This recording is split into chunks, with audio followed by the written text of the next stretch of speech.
Yo, it's your boy Logos. And until the announcement of the new Star Wars director, which I did a couple of videos about yesterday, I thought Disney learned their lesson because Bob Iger, or whoever is at the head of Disney, said that they're going to change their focus. And it was clearly alluding to their woke messaging, where they focus more on identity politics and social justice instead of entertainment, which is what I paid my money for. Not to be preached to, not to be talked down to because of my race or gender, but because I want to be entertained. I worked hard for my money and I decided to spend it to see your content. Respect me the same way I'm going to respect you. But clearly that's not the case nowadays. And it seems that this whole Snow White redemption arc after the actress won the shit talk on the property and the people that liked the original story of Snow White, it seems like she regrets it.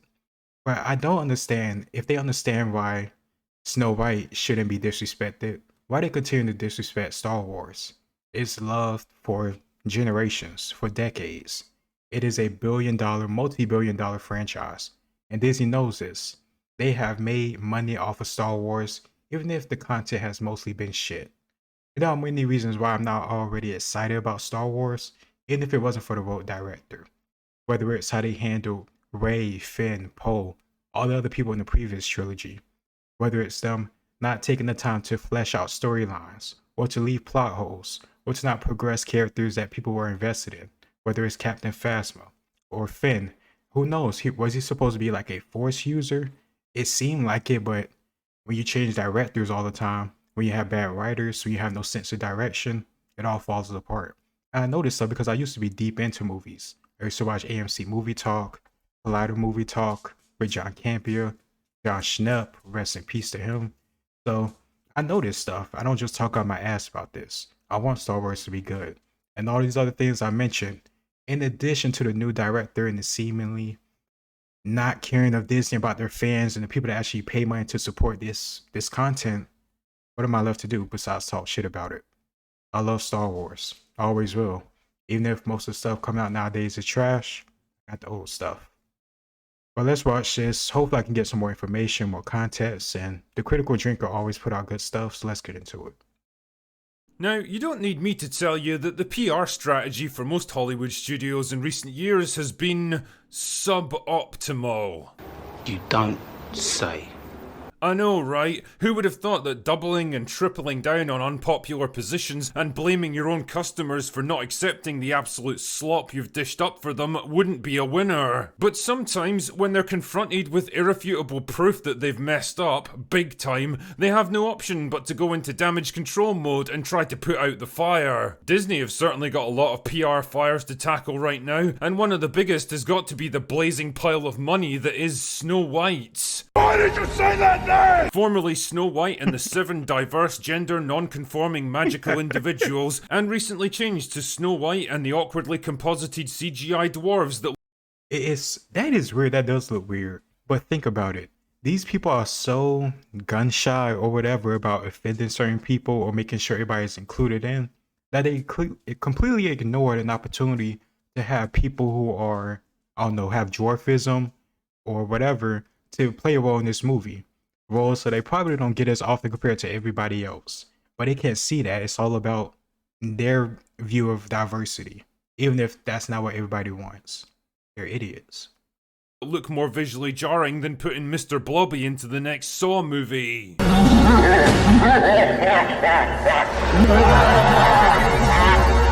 Anyway, a combination of poor initial concept, unflattering set photos, and incendiary statements by lead actress Rachel Zegler created the perfect storm of fan backlash that put the studio into all-out panic mode and forced them to delay the release by a full year while they desperately tried to fix the problem. The movie itself might be salvageable with rewrites and reshoots, although that's debatable, but the bigger problem now is how to change the perception of its controversial star.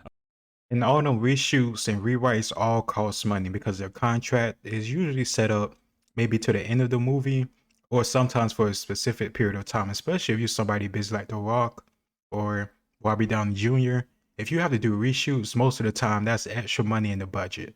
So Disney is hemorrhaging money on the franchise or a property that probably won't be profitable to begin with. All because they choose to have this ideology that people don't care about, or especially don't want to hear about when they just want to be entertained and enjoy some time from the bullshit. I mean, how'd you get people to like someone whose public image is tanked worse than Jada Pinkett Smith? It's Hollywood, baby.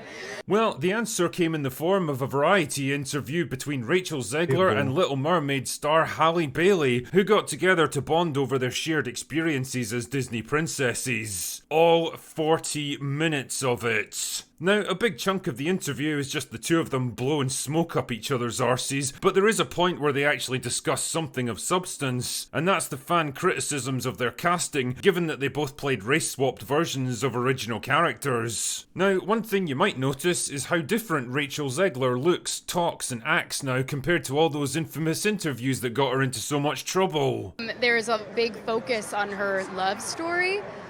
With a guy who literally stalks her. Yeah. Weird. I just mean that it's no longer 1937, and all of Andrew scenes could get cut. Who knows? It's Hollywood, baby.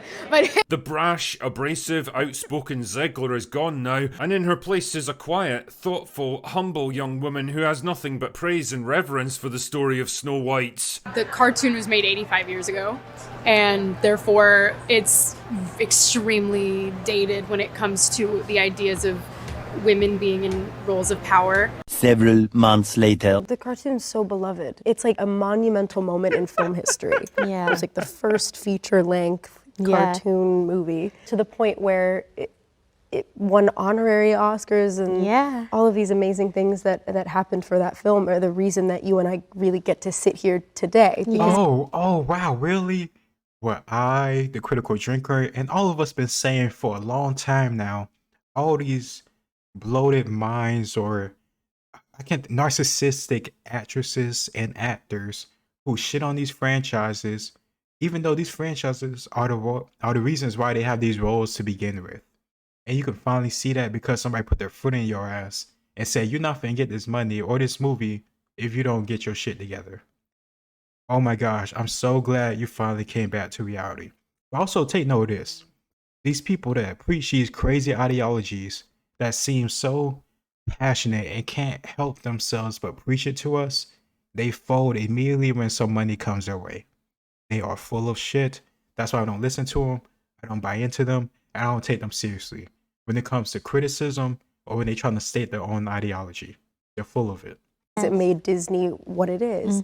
Wow, that's quite the turnaround, eh? Whatever could have brought about such a change in attitudes? Don't worry, we'll talk about that later. Believe that. But the really interesting part for now is what happens when they discuss the backlash they both experienced in their roles, because this, dear viewer, is the real purpose of the entire 40-minute interview. Deflection. The way you are just so graceful and respond and it's just the most beautiful thing to see.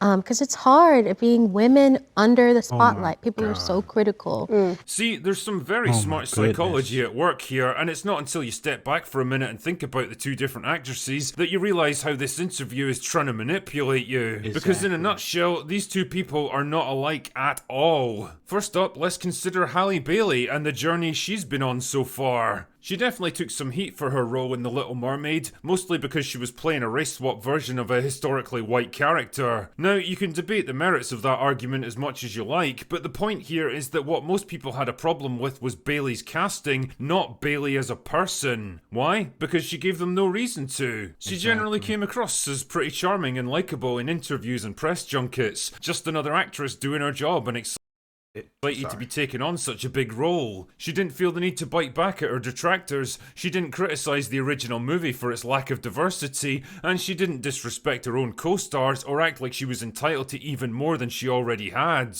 This was a very smart move on her part, because she largely avoided the controversy swirling around the movie, and today, most people seem to have a pretty sympathetic attitude towards her. Rachel Zegler on the I just want to say, and I agree completely with everything he said, I just wish Halle Berry would have been gotten in the original movie or an original character. That she could have made her own without any controversy, no backlash, not tying it to no previous actor or movie or anything like that. That was the only issue. Because I agree with them, I don't like the whole race swap characters thing. I feel it's very lazy. I don't understand how you claim to care so much. You care so much about diversity, but you can't hire good writers to create a original character that's a black princess. Like, how much do you really care? You're just gonna give somebody the second hand. Like, come on, you really don't care. You just want to get money and put this out there to make it seem like you care about some political or societal message. I don't buy it.